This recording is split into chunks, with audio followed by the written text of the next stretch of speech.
آپ حضرات کے سامنے جس کلام کریم آیت کی تلاوت کا شرف حاصل کیا ہے اس کے ذیل میں چند معلومات آپ کی سماعتوں میں نظر کرنا ہے، بہت ہی مختصر سماعتوں میں. اور میں جب یہاں حاضر ہوا تو میں کچھ اور سوچ کے آیا تھا، لیکن ایک عرصہ دراز کے بعد استاد گرامی قدر جن کے سامنے برسوں ذات نے حضرت طے کیا ہے، حجت الاسلام والمسلمین عالی جناب مولانا عالم مہدی صاحب قبلہ، جن سے عربی ادب، عربی قواعد، شرح ابن عقیل اور دوسری تمام کتابیں پڑھی ہیں. اور وہ بچپنے کا زمانہ تھا کہ جب استاد کے سامنے کھڑے ہو کر جمعرات کو تقریریں کیا کرتے تھے. تقریباً 20-25 سال کے بعد آج موقع ملا ہے، تو میں آج جو بھی بیان کروں گا وہ اس انداز سے کہ قبلہ سرکار اسی انداز سے میری اصلاح فرمائیں گے جیسی بچپن میں فرمائیں گے. پھر میں نے یہ سوچا کہ میں کیا بیان کروں. سرکار نے جو منظوم ترجمے کیے ہیں زیارت عاشورہ کے اور دعائے کمیل کا اور دوسری دعاؤں کے، اگر ان ترجموں پر انسان غور کر لے، فکر کر لے، تو اس کی زندگی اور آخرت کو سنوارنے کے لیے کافی ہے. جو استاد گرامی قدر مولانا ابن علی صاحب نے جو ترجمے کیے ہیں، دیکھیے معصومین کے فکروں کو سمجھنا اور سمجھنے کے بعد پیکر شاعری میں ڈالنا یہ ہر ایک کے بس کی بات نہیں ہوتی ہے. زبان کے اوپر پوری قدرت ہو، عربی ادب سے واقفیت ہو، قواعد، قوانین، علم کلام، دوسرے تمام علوم سے واقفیت ہو، اس کے بعد کہیں جا کے اس منزل پر انسان پہنچتا ہے کہ وہ کچھ ترجمہ منظوم کر سکے. اور استاد نے ایک نہیں کئی دعاؤں کا ترجمہ کیا ہے، کئی دعاؤں کا. اور یہ آپ کے لیے نعمت کی طرح ہے. اس وقت ماشاءاللہ یہی باب العلم کے پڑوس میں یہاں رہ رہے ہیں، جتنا استفادہ آپ حضرات کر سکتے ہیں، مولانا تصدیق صاحب ہوں، استاد گرامی ہوں، ان سے آپ کر سکتے ہیں. لیکن میں یہ سوچ رہا تھا کہ میں اپنی گفتگو کو کہاں سے آگے بڑھاؤں. تو میرا یہ کام وسیع صاحب نے آسان کر دیا. وہ نمازی، ڈاکٹر، انجینئر سب ہے وسیع، یہی ہے نا. وہ نمازی، ڈاکٹر، انجینئر سب ہے وسیع، لشکر اسلام یوں تیار ہونا چاہیے. کیونکہ آپ سے زیادہ داد تو میں نے لے لی اس وقت. وہ نمازی، ڈاکٹر، انجینئر سب ہے وسیع، لشکر اسلام یوں تیار ہونا چاہیے. عزیزوں میں آپ کے سامنے عرض کروں، دیکھیے ناظم محترم نے مجھے خطیب انقلاب کہا ہے. ایک زمانے میں اوقاف اور عزاداری کی تحریک میں پیش رہا کرتا تھا اور بہت سے مارکے سر کیے ہم لوگوں نے. لیکن جب میں نے شہید موسیٰ صدر، ڈاکٹر چرمان، چمران اور حزب اللہ کو پڑھا تو دماغ کی رگیں پھٹ جاتی ہیں ان کے باعمل کردار کو دیکھ کے. حزب اللہ جو دنیا کی سب سے بڑی انقلابی جماعت ہے، اس میں کوئی بھی ممبر ایسا نہیں ہے جو نماز شب کا پابند نہ ہو. بہت توجہ چاہتا ہوں، جو نماز شب کا پابند نہ ہو. ہم ہندوستان میں ہیں، ہندوستان میں ہمارے پاس تھوڑا سا سرمایہ آ گیا، تھوڑا سا پیسہ آ گیا، تھوڑی سی دولت آ گئی، تو پھر ہم زیارتوں کے لیے جانے لگتے ہیں اور پھر ایک اسٹیٹس سمبل بہت سے لوگوں کا بن جاتا ہے. کتنی مرتبہ زیارتیں کی ہیں، کتنی مرتبہ زیارتوں کے سفر پر گئے ہیں. غریب میں کوئی پڑوسی تڑپ رہا ہے، اس کا خیال ہو رہا ہے. کوئی غریب میں کوئی بچہ اسکول نہیں جا پا رہا ہے، لیکن ہم زیارتوں پر اس وجہ سے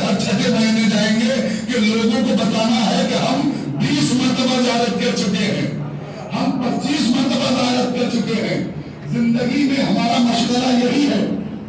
مجھے حیرت ہوئی، بنارس کے پاس میں نام نہیں لوں گا، اس علاقے میں ایک صاحب فلم انڈسٹری میں کام کرتے ہیں، اور انہوں نے مجھ سے یہ بیان کیا کہ صاحب جب بھی میری کوئی فلم کامیاب ہوتی ہے یا کوئی مسئلہ حل ہو جاتا ہے تو فوراً میں امام رضا علیہ السلام کی زیارت کے لیے جاتا ہوں۔ بہت توجہ، کام کیا ہے؟ بہت توجہ، کام کیا ہے؟ اور فخر کا پکڑ رہے ہیں۔ میں تفصیل میں نہیں جاؤں گا عزیزو، ایک جملہ کہہ کے میں بات کو آگے بڑھا دینا چاہتا ہوں۔ مجھے یہ بتائیے عزاداری کا مقصد کیا ہے؟ اس عزاداری کا مقصد کیا ہے؟ مجلسوں کا مقصد کیا ہے؟ اس فرش عزا کا مقصد کیا ہے؟ علم کو اٹھانے کا مقصد کیا ہے؟ تعزیہ برآمد کرنے کا مقصد کیا ہے؟ جلوس برآمد کرنے کا مقصد کیا ہے؟ یہ لباس عزا پہننے کا مقصد کیا ہے؟ یا حسین کی صدائیں بلند کرنے کا مقصد کیا ہے؟ یہ لبیک یا حسین کا نعرہ لگانے کا مقصد کیا ہے؟ کبھی مقصد پر بھی غور کیا؟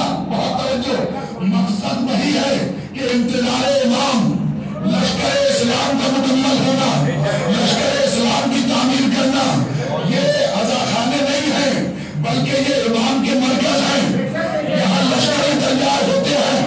بہت توجہ عزیزو، جملہ سنیے، کربلا جانا کمال نہیں ہے، کربلا جا کے حسینی بن کے آنا کمال۔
ماں نے کھلایا تھا، تبرک کا اثر ابھی تک باقی ہے، تو تبرک ختم نہیں ہوتا بلکہ تبرک باقی رہتا ہے۔ تبرک جسم کے اندر پہنچا، نور بن گیا، خون کے ساتھ دل میں پہنچا، دل کے ساتھ اعضاء و جوارح میں پہنچا، عقیدہ بن کے دوڑنے لگا۔ اب عزیزوں میں تفصیل میں نہیں جانا چاہتا، ایک جملہ کہہ کے بات کو ختم کر دینا چاہتا ہوں۔ اگر تبرک کھانے کے بعد صبح کی اذان سن کے مسجد پر نہ پہنچے، اگر تبرک کھانے کے بعد مصلی عبادت تک نہ پہنچے، سر سجدے تک نہ پہنچے، تو یہ سمجھیے تبرک کو ہم نے رسم کی طرح استعمال کیا ہے، عبادت بنا کے استعمال نہیں کیا ہے۔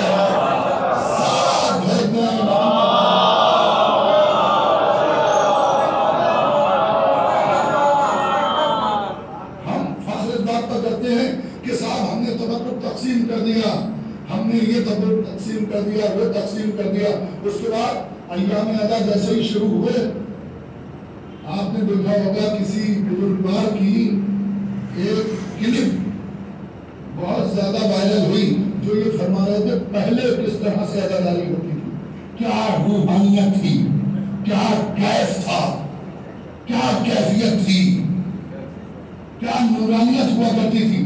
نئے کپڑے نہیں پہنے جاتے تھے بلکہ پرانے کپڑوں کو رنگ کے تیار کیا جاتا تھا، کالے رنگ سے، تاکہ یہ احساس بھی نہ ہونے پائے کہ ہم حسین کے غم میں نیا لباس پہنے ہوئے ہیں، مظلوم اور غریب کے غم میں ہم نیا لباس پہنے ہوئے، یہ تصور بھی ذہن میں نہ آنے پائے۔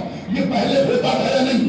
خوبصورت ادا خانے نہیں تھے لیکن روحانیت تھی، بہت توجہ، یہ لباس نہیں تھے بلکہ آنسو تھے، ادھر چاند دکھا ادھر آنسو۔ یہ آنسو معمولی نہیں ہوتے عزیزوں، آنسو کیوں بہاتا ہے انسان؟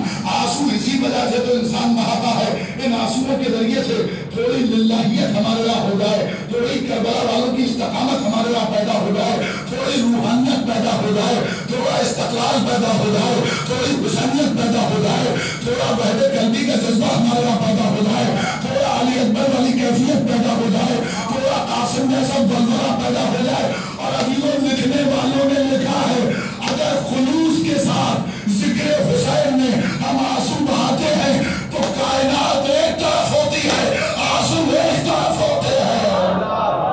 صلوات بھیجتے محمد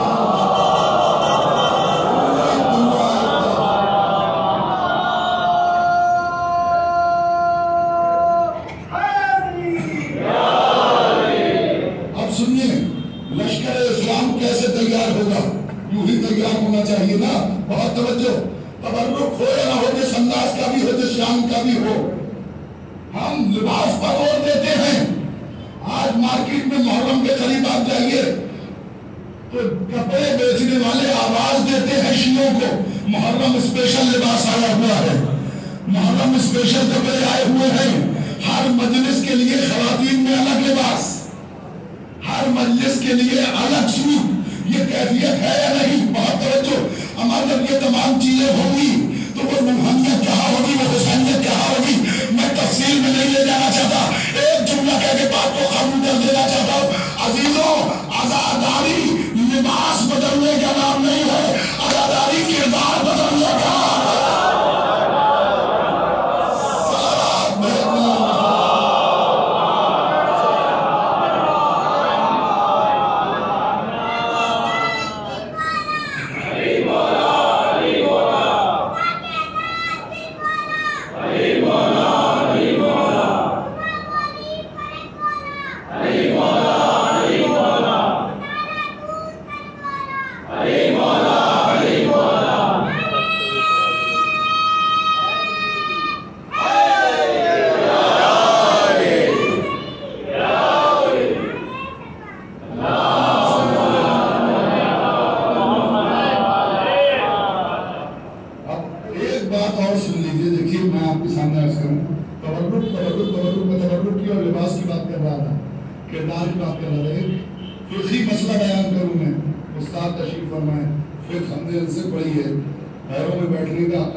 فقہی مسئلہ یہ ہے کہ اگر کوئی خاتون اپنے بچے کو دودھ پلاتی ہے اور اگر کوئی پڑوس کی کوئی خاتون اپنے بچے کو اس کے پاس لے کے آ جائے اور اس کے حوالے کر دے اور کہے کہ میرے اس بچے کو بھی غذا کا انتظام آپ ہی کیجیے، اور وہ خاتون اگر 15 مرتبہ یا اس سے زیادہ دودھ پلا دے، شیر پلا دے، تو وہ بچہ اس کے لیے محرم ہو جاتا ہے۔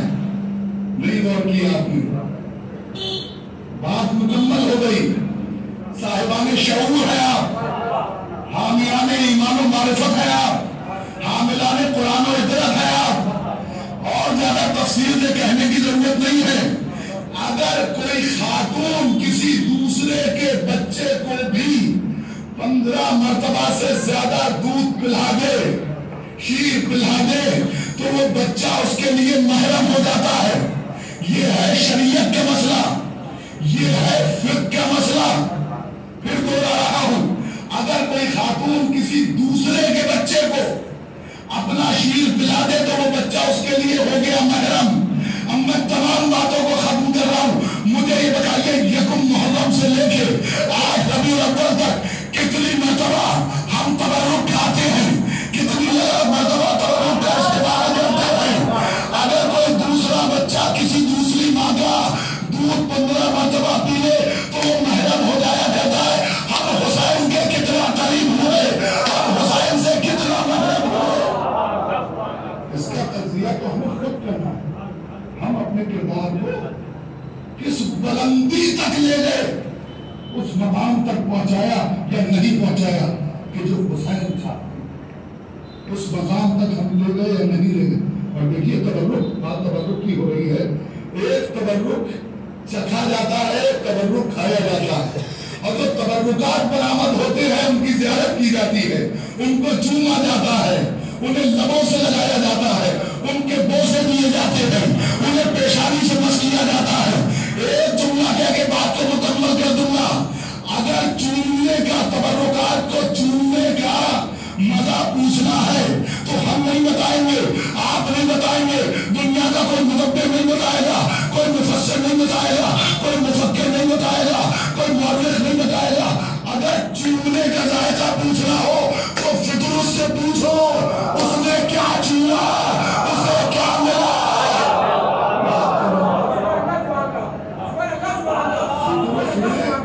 کیا چوما؟ کون تھا فطرت؟ ہوا کے فضا کے قید خانے میں قید تھا، جبریل امین ملائکہ کے ساتھ آ رہے تھے، کہا مجھے بھی تو چلیے، کہا چلو۔ حضور سے جا کے کہا، حضور نے کہا حسین کے گہوارے کے قریب رکھ دو، بہت توجہ، کہاں کا قیدی تھا؟ ارے میں ایسا ایسا گفتگو کر رہا ہوں، آپ لوگوں کے مزاج کو میں جانتا ہوں۔ کہاں کا قیدی تھا؟ آسمان کا۔ رسول نے کیا کہا؟ سرکار رسالت پناہ نے کیا کہا؟ اسے حسین کے گہوارے کے پاس لے جاؤ، حسین کے گہوارے سے مس کر دو، پھر پھرا کے بالوں پر نکل آئے۔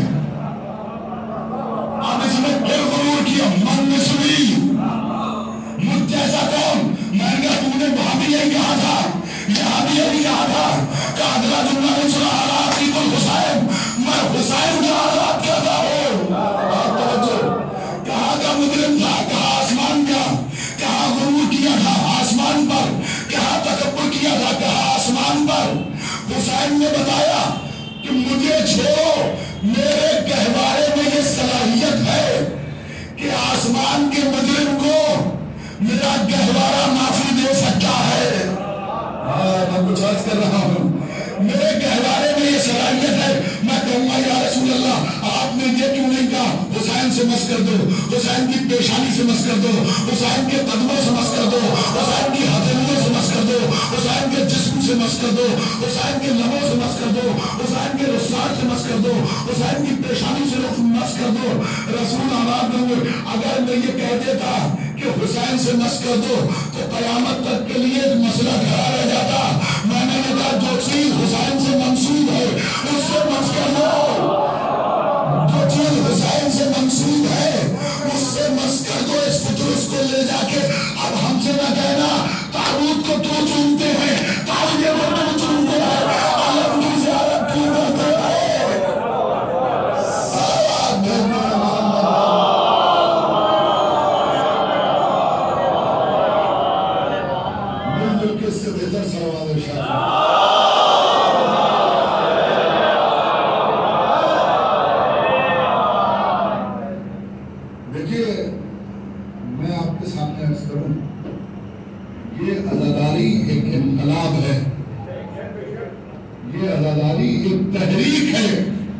اور اس تحریک کو ہمیں سمجھنا ہوگا. جس وقت جس زمانے میں آپ میری طرف توجہ رکھیں، جس زمانے میں رشیا میں کمیونزم کا انقلاب آیا، 25 لاکھ لوگ مارے گئے، تو اس زمانے میں انہوں نے کیا نعرہ بلند کیا تھا؟ اسٹالن نے کون سی فکر دی تھی؟ کہا صاحب مساوات کا فلسفہ، مساوات قائم ہونا چاہیے، چھوٹا بڑا امیر غریب کالا گورا سب برابر، کوئی بڑا اور چھوٹا نہیں ہونا چاہیے. لیکن جب حکومت قائم کر لی تو اپنے نعرے کو بھول گئے، خود وہی کرنے لگے جو دوسرے حکومت کرنے والے کیا کرتے تھے. اب تھوڑی سی توجہ میری طرف. اس کے بعد انہوں نے کہا ہمیں مذاہب کی ضرورت نہیں ہے، ہم نے مذہبی کتابوں کو دریا برد کر دیا، نظر آتش کر دیا. ہم اپنے تمام مذاہب کو دنیا کے تمام ملکوں کی سرحدوں سے باہر نکال دیں گے.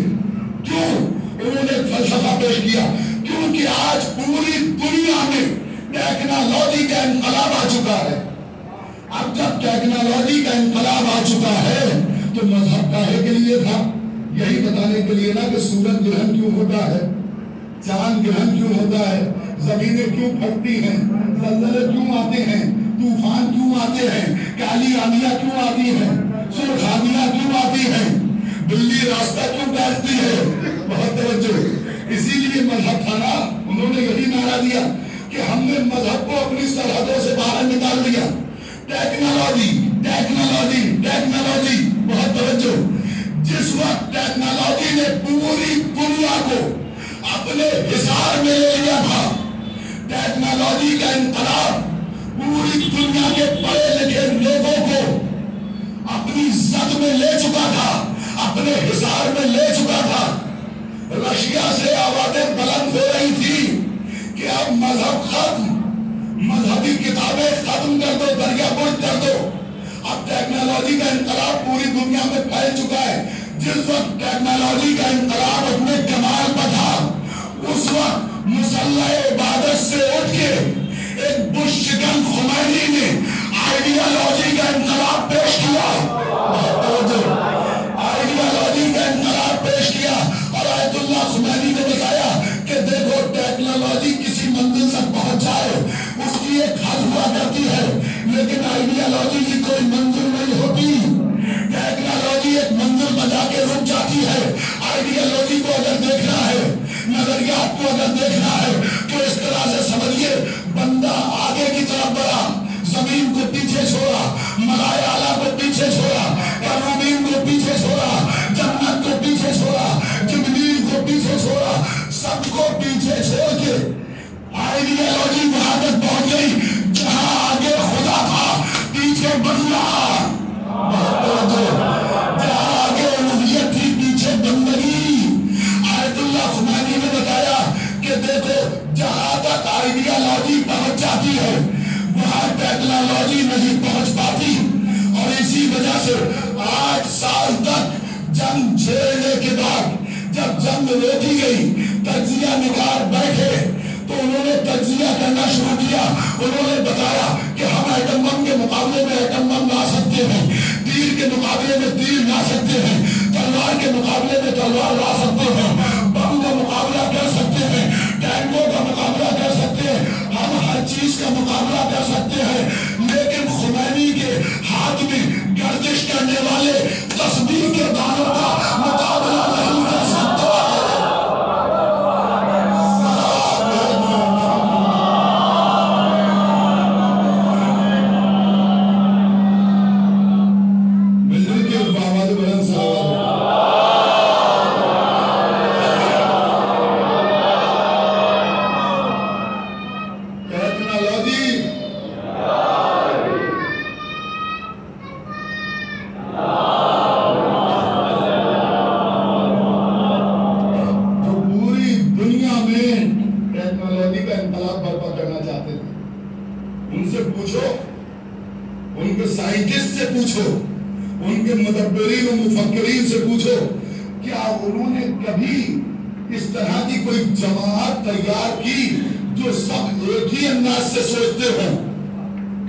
پوری دنیا مل کے کوشش کر چکی ایک ہی انداز سے سوچتے ہوں، جن کی فکر ایک ہو، جن کا انداز ایک ہو، جن کا شعور ایک ہو، جن کا کردار ایک ہو، جن کے افکار ایک ہو، جن کا انقلاب ایک ہو، جن کی تحریک ایک ہو. پوری دنیا 5 افراد کو جمع نہیں کر پائی. حسین کو انقلاب برپا کرنا تھا، حسین نے 72 جمع کیے. اب جملہ سنیے، حسین نے 72 جمع کیے، لیکن ان 72 کا کمال یہ تھا ان کی آنکھیں الگ تھی، دیکھنے کا انداز ایک تھا، دماغ الگ تھے، سوچنے کا انداز ایک تھا، ٹانگیں الگ تھی، چلنے کا انداز ایک تھا، ہاتھ الگ الگ تھے، کام کرنے کا انداز ایک تھا. جملہ کہوں، زندگی الگ الگ تھی، مرنے کا انداز ایک تھا. ساتھ دیکھنے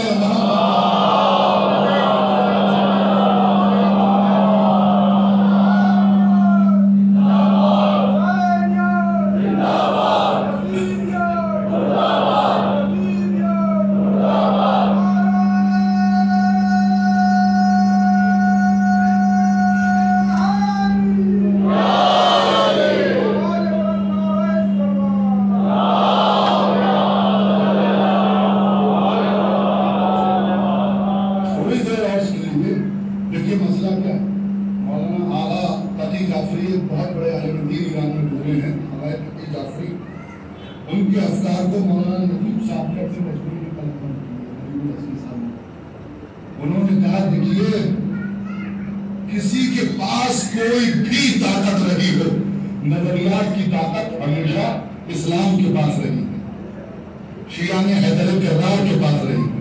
چاہے کل کی دنیا ہو یا آج کی دنیا ہو، چاہے 1400 سال پہلے کا زمانہ ہو یا آج کا زمانہ ہو، آج بھی نظریاتی طاقت ہمارے پاس ہے، کل بھی ہمارے پاس تھی.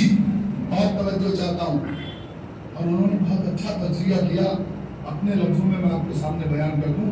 لیکن ہمیں یہ سوچنا چاہیے، جس طرح کی سازشیں ہمارے خلاف ہو رہی ہیں، ہمارے نظریات کو تبدیل کرنے کی خلق کرنا، کہیں ایسا نہ ہو ان سازشوں کے حصار میں پھنس کے ہم نعرہ تو حسین کا لگائیں، لشکر میں ابن زیاد کے ہوں.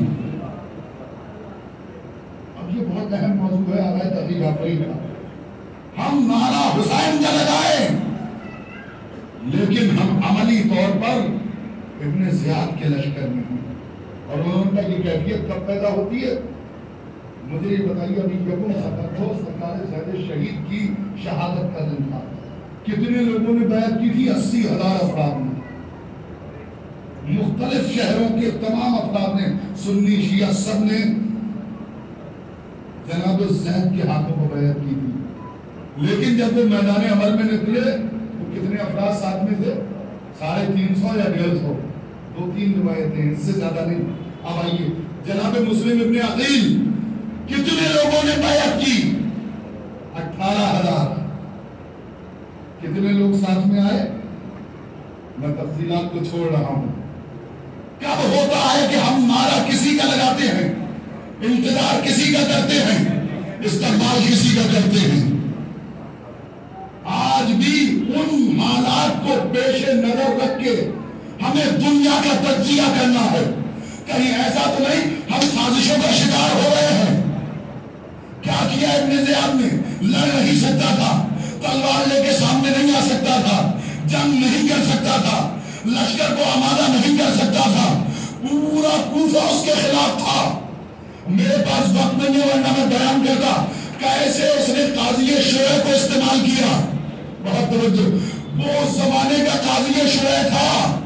آج بھی نہ جانے کتنے قاضی شرع حکومت استعمال کر رہی ہے. اب میں اس تفصیل میں نہیں جا سکتا، اشاروں میں گفتگو کروں گا. اس نے ایک عجیب و غریب انداز سے پلان بنایا. اس نے اعلان کروا دیا کہ حسین تشریف لا رہے ہیں، امام تشریف لا رہے ہیں، جس کا تم انتظار کر رہے ہو. اپنے ایجنٹوں کو، اپنے دلالوں کو، اپنے زر خرید افراد کو اس نے افراد کے درمیان پہنچا دیا. کہا امام آنے والے، امام آنے والے، امام آنے والے. ہزاروں لوگ کوفے کی سرحد پر جا کے کھڑے ہو گئے، حسین آ رہے ہیں، حسین آ رہے ہیں، حسین آ رہے ہیں. بہت توجہ. اب میں نتیجہ آپ کے سامنے پیش کروں. لیکن جب وہ ملعون و مردود سامنے آیا, یہ کس کا استقبال کر رہے تھے؟ حسین کا. لیکن جب اس نے پردہ ہٹایا تو نکلا کون؟ بہت توجہ, ابن زیاد, یزید کا نمائندہ, طاغوتی طاقتوں کا نمائندہ, سامراج کا نمائندہ, کیپٹلزم کا نمائندہ اس زمانے کے, وہ سامنے آیا. اس نے اپنے چہرے سے پردہ ہٹایا. اب عزیزوں توجہ چاہتا ہوں بہت زیادہ. یہ کب ہوتا ہے؟ یہ کیفیت کب ہوتی ہے؟ ان سے کوفیوں سے غلطی کیا ہوئی؟ یہ ڈائریکٹ امام کا استقبال کرنے پہنچ گئے. انہیں امام کے پاس نہیں جانا تھا, پہلے نائب امام سے پوچھنا تھا. پہلے نائب امام سے پوچھنا تھا کہ ہم استقبال کریں یا نہیں کریں, اس کے استقبال کے لیے جائیں یا نہ جائیں. جو امامت کا دعویٰ کر رہا ہے, نائب امام کو چھوڑا, استقبال امام کا کر رہے تھے. سامنے ابن زیاد آ رہا تھا. عزیزوں کہیں آج بھی وہی کیفیت نہ ہو جائے. آج جو مرادے کے خلاف سازشیں ہو رہی ہیں, یہ بالکل وہی کیفیت ہے جو آج سے 1400 سال پہلے تھی. ایک میری قوم کے نوجوانوں, اگر اپنی تحریک کو بچانا ہے, اگر اپنے کلچر کو بچانا ہے, اگر اپنے وقار کو بچانا ہے, اگر اپنے استقلال کو باقی رکھنا ہے, تو نہ مرجعیت کو چھوڑنا, نہ نظام آزادی کو چھوڑنا.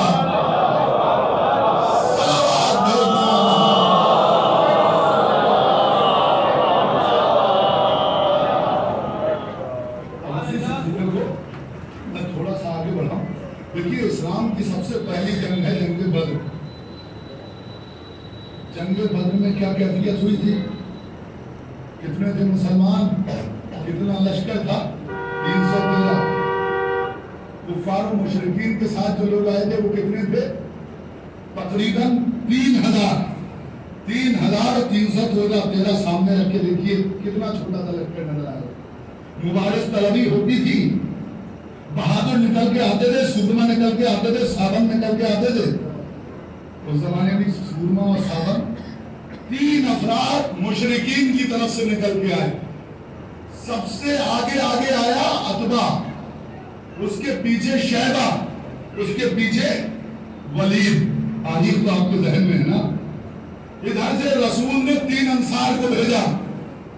اب جو 3 انصار کو بھیجا تو عتبہ کہنے لگا, ہے محمد مصطفیٰ, ہم ان لوگوں سے جنگ نہیں کریں گے, ہمیں برابر کے بہادر چاہیے. ارے میں ایک جملہ عرض کروں, عزیزوں کافر تھے, مشرک تھے, رسول کے دشمن تھے, لیکن اتنی غیرت باقی تھی کہ ہم برابر والوں سے لڑیں گے, کمزوروں سے نہیں لڑیں گے. میں اور کتنی کھول کے آپ کے سامنے اب آگے بڑھی. جیسے ہی رسول سے آواز دے کے اس نے یہ کہا تلوار کو نیچے رکھے, رسول نے ادھر سے کس کو بھیجا؟ سب سے آگے جناب حمزہ کو. حمزہ عتبہ کے سامنے. اس کے بعد کس کو بھیجا؟ عبیدہ کو. عبیدہ ابن حارث ابن عبد المطلب. یہ کس کے سامنے گئے؟ شیبہ کے. برابر میں ولید آیا تھا, ولید کے مقابلے پر علی ابن ابی طالب کو بھیجا. اب بہت توجہ چاہتا ہوں عزیزوں, لفظ میری ہیں, فکر ان کی ہے. اب سنیے رسول نے کس طرح سے مساوات کو یہاں پر قائم کیا. یہ عتبہ کون تھا؟ شیبہ کون تھا؟ ولید کون تھا؟ جانتے ہیں آپ؟ یزید کی دادی ہندہ جگر خارا, اس کا باپ عتبہ, اس کا چچا شیبہ, اس کا چچا داد بھائی ولید. عتبہ کے مقابلے پر بھیجا اپنے چچا حمزہ کو. بہت توجہ چاہتا ہوں. عتبہ کے مقابلے پر بھیجا اپنے چچا حمزہ کو, شیبہ کے مقابلے پر بھیجا چچا داد بھائی کو. بہت توجہ. ولید کے مقابلے پر بھیجا علی ابن ابی طالب کو. عبد المطلب کے گھرانے کے 3 جوان, 3 ساون, 3 سولما. اب ایک مرتبہ دھول اللہ شروع ہوئی, تلواروں سے تلواریں ٹکرائیں, مجاہد دلوں سے ٹکرائے, ادھر سے بھی دلیر, ادھر سے مجاہد. انہیں بھی اپنی شجاعت پر فخر تھا, لیکن ان کے پاس دنیاوی شجاعت بھی تھی, روحانی طاقت بھی تھی, اسلامی طاقت بھی تھی. تلوار سے تلواریں ٹکرائیں, چنگاریاں بلند ہوئی. ایک مرتبہ ایک شور تھا, ولید مر گیا, ولید مر گیا. اب جو پیچھے مل کے دیکھا تو 25 سال کے علی نے ولید کو قتل کر دیا. ولید کو جب قتل کر دیا تو شیبہ نے ادھر عبیدہ کو زخمی کر دیا. علی اپنے شکار کو چک کرنے کے بعد ختم کرنے کے بعد ادھر بڑھے اور ادھر بڑھنے کے بعد ان کی مدد کی اور ادھر مدد کرنے کے بعد جناب حمزہ نے عتبہ کو مارا, تینوں کو قتل کر دیا. آپ سنیے, اب جو فوج دوڑی تو سب نے حملہ کس پہ کیا؟ طاقت کا ایک اصول ہوتا ہے, جب طاقت آپس میں ٹکراتی ہے تو طاقتور یہ دیکھتے ہیں کمزور کون ہے. علی تھے سب سے چھوٹے, حملہ کیا علی پر. اب جو علی کی تلوار چلی تو کوئی ادھر گرا, کوئی ادھر گرا, کوئی سامنے گرا, کوئی پیچھے گرا. یہ کیفیت ہوئی کہ علی کی تلوار گاجر اور مولی کی طرح کاٹتی چلی جا رہی تھی. ابھی تو سب علی کی طرف دوڑ رہے تھے, لیکن جب جنگ تھوڑے آگے بڑھی تو سب یہی کہہ رہے تھے, ادھر نہ جانا, ادھر علی ہے, ادھر نہ جانا, ادھر علی ہے, ادھر نہ جانا, ادھر علی ہے. صلوات دیکھتے ہیں محمد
ایک نے دربار میں، ایک نے مسجد نبوی میں۔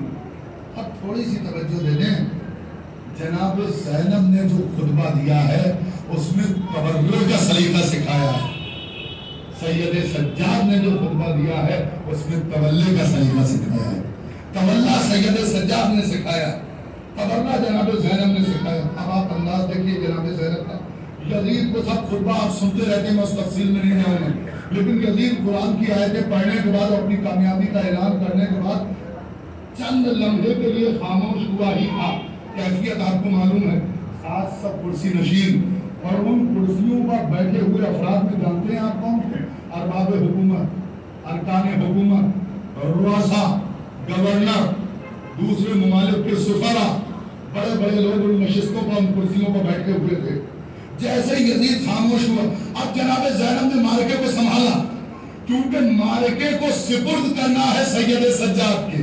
میں سمیٹ رہا ہوں اپنی گفتگو کو۔ ایک مرتبہ جناب زینب نے یزید کے دربار میں کھڑے ہو کے اپنے باپ کے لہجے میں جو گفتگو کی تو پہلا جملہ کہا، اَوِنَ الْعَدْلُ يَبْنَتْ الْعَدْلِ، کیا یہی عدل ہے غلام زادے؟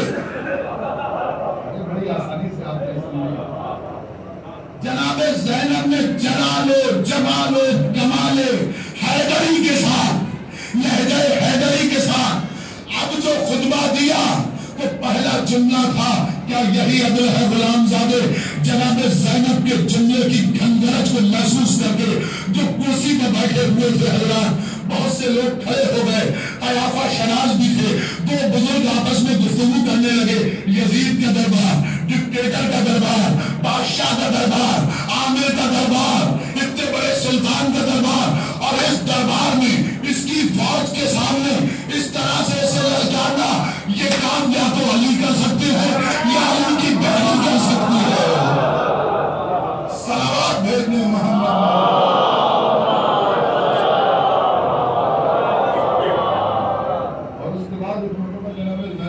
مقام نے یزید کی طرف دیکھ کے کہا، کیا سمجھتا ہے تو؟ ہمیں مجبور سمجھتا ہے؟ ہم مجبور نہیں ہیں، مصلحت پروردگار کے پابند ہیں، تیری کیا حیثیت ہے؟ اور اس کے بعد شہزادی زینب نے ایک مرتبہ کہا، یزید تو اپنے اختیارات کی بات ابھی کر رہا تھا، اگر تجھ میں ہمت ہے تو اس موقع سے تو یہ ہوا اور روشنی آ رہی ہے، اسے روک کے دکھا۔ اور اس کے بعد ایک مرتبہ یزیدیت شکن زینب نے درباریوں کی طرف دیکھا کہ اپنے اختیار کی بات کرتا ہے، دکھائے ہوا کو روک کے، دکھائے روشنی کو دیکھ کے، اور اگر ہمارا اختیار دیکھنا چاہتا ہے تو ایک مرتبہ شہزادی نے کہا، اس کو خاموش ہو جاؤ۔